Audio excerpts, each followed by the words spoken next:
All right, section 5.4. This is a figure 5.4. It gives a compare and contrast of differences across culture. It starts with individualism, how it says the individual thinks of themselves. Social orientation is kind of in the center between the two ideas. Relative importance of the interests of the individual versus the interests of the group. So collectivism is the group. Power and respect. Authority is inherent in one's position within a hierarchy. Power orientation. So that's the category explains between the two. Power tolerance. Individual assesses authority and views of its perceived rightness or their own personal interests.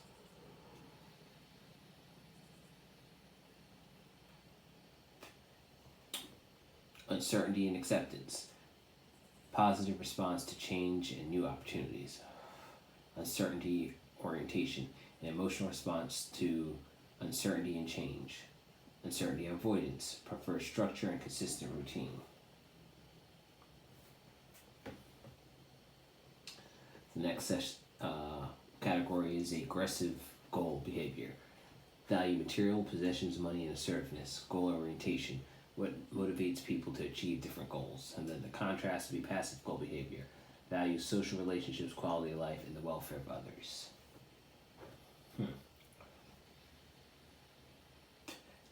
Next category would be under time orientation. You've got long-term outlook, willing to work hard for many years. Short-term outlook, prefer more immediate rewards.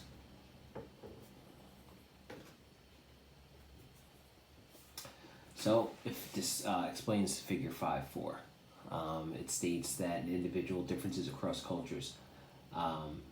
Excuse my pronunciation. Hofstede identified 5 fundamental differences that can be used to characterize people in different cultures. These dimensions are social orientation, power orientation, uncertainty orientation, goal orientation, and time orientation. Different levels of each dimension affect the perceptions, attitudes, value, motivation, and behaviors of people in different cultures.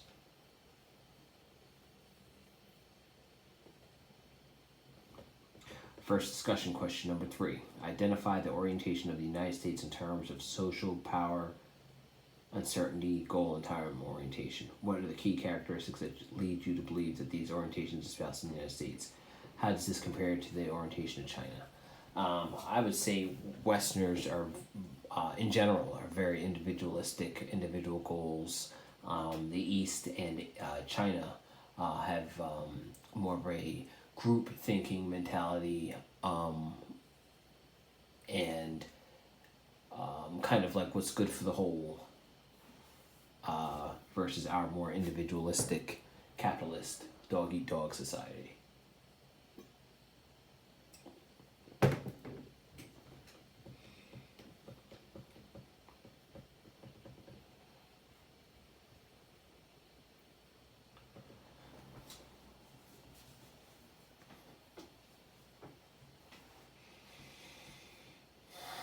Okay, so we're going to start with section 5.4a, globalization and organization size.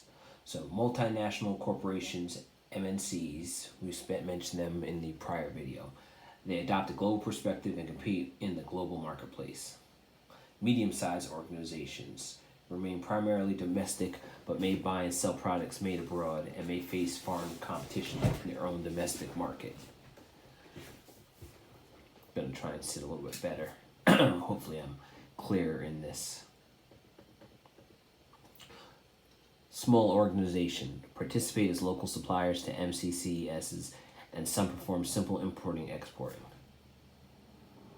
So they participate as local suppliers. This is small organizations. 5.4b, management challenges in a global economy. This is 1 of 1. Planning and decision making. Managers need a broad understanding of the environment and competition in order to plan. Critical issues in the environment must be addressed. Organizing. Degree of control determines local managers' ability to address difficulties of organizing.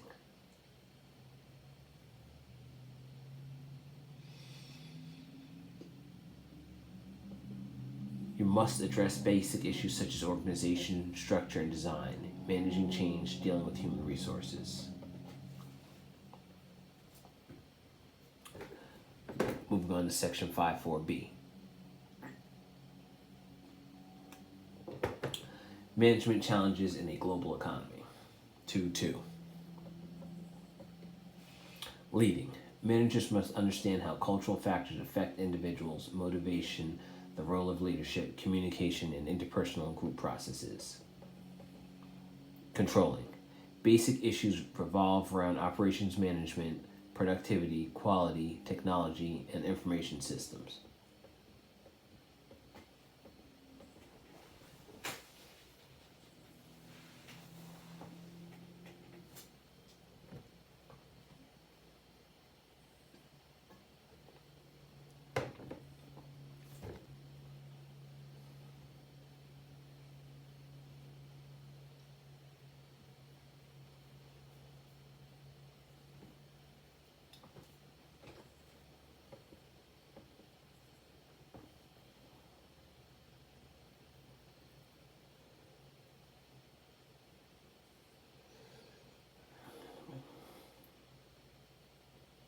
Knowledge check 3. When managing in a global economy, which aspect of the management requires a broad understanding of the environmental issues and competitive issues?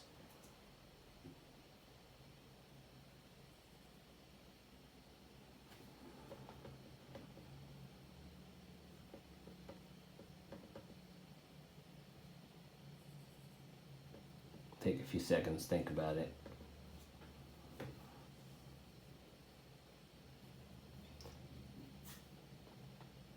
So I believe the answer is planning and decision making. So we've got planning and decision making as a possible answer, organizing, leading, and controlling.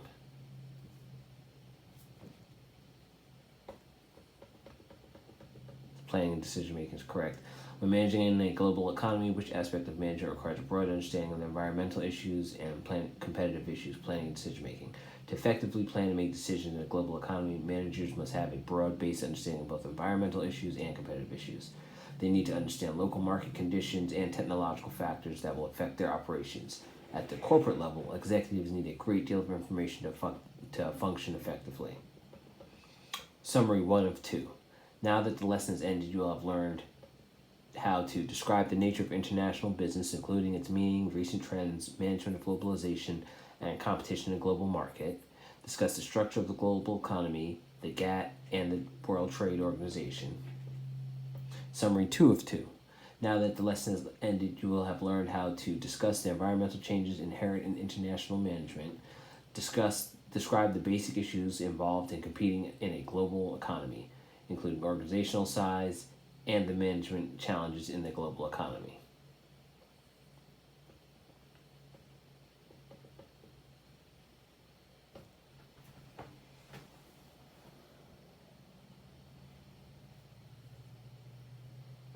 Okay, that is the end of our chapter 5. That's the complete series. Give me some feedback. Let me know what I can talk about more, how I can make this more streamlined. Like I said, I'm looking to grow. So I want to have good information for you guys out there. Thank you.